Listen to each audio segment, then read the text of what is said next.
Američki State Department iznenada je zatražio od Rusije da u sporazum o strateškom naoružanju uključi balističku raketu Sarmat, manevrišući borbeni blok Avangard, ali i druge vrste najnovijeg oružja. Sačekajte, pa zar Sjedinjene države nisu bukvalno do juče odbijale da potpišu novi sporazum? Zar neka američka izdanja nisu govorila da su nove ruske rakete izmišljotina i kompjuterska grafika? Međutim, nije prošla ni godina dana, a prve rakete Avangard već su na borbenom dežurstvu, a Amerikanci shvataju da je došlo vreme da se dejstvuje.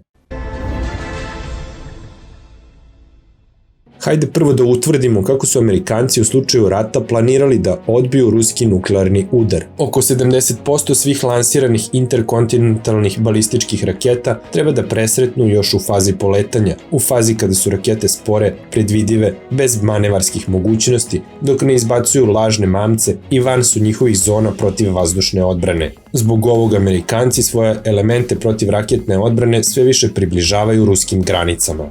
Sledeća faza je da oko 20% ruskih bojevih glava bude uništeno kada izađu na orbitu. To je naravno komplikovanije, ali još uvijek moguće.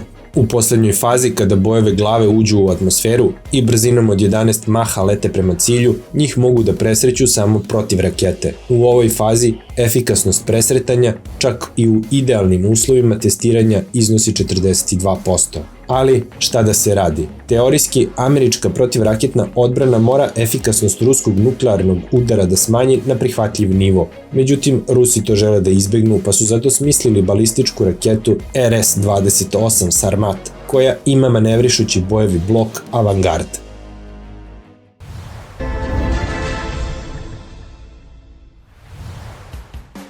Sarmat ima duplo više energije i duplo je lakši od svog prethodnika Vojvode. To znači da raketa prilikom lansiranja prestaje sa aktivnim pogonskim potiskom još u zoni dejstva svoje protivvazdušne odbrane, gde nije moguće da bude oborena. To praktički znači da raketa može biti lansirana u bilo kom pravcu preko severnog ili južnog pola i da do neprijatelja doleti iz pravca odakle niko ne očekuje, na niskoj orbiti i bez izlaska u kosmos. Osim toga, Sarmat je u stanju da blok bojevih glava razdvoji i uputi na izuzetno udaljene mete. Uslovno rečeno, jednu bojevu glavu može da pošalje na New York, drugu na Washington, treću na Aljasku, a četvrtu na Havaje. Hajde onda pogodite odakle će vam stići ovaj poklon.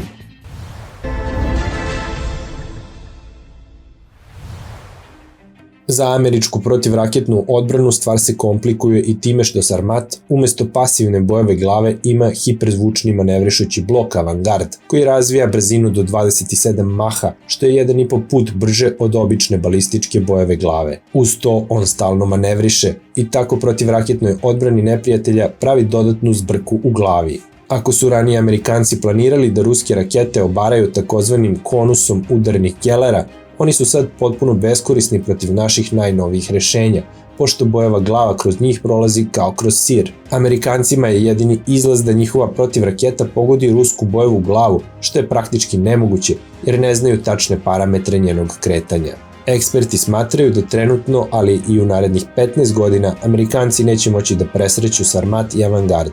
U februaru 2021. godine ističe dejstvo sporazuma o strateškom naoružanju New Start, iako je Washington do nedavno govorio da je njegovo produženje potpuno nesvrsishodno. Međutim, danas, kada je trezveno ocenio sve mogućnosti Rusije, govori sasvim suprotno, a nama predstoji da sačekamo kako će odgovoriti Moskva.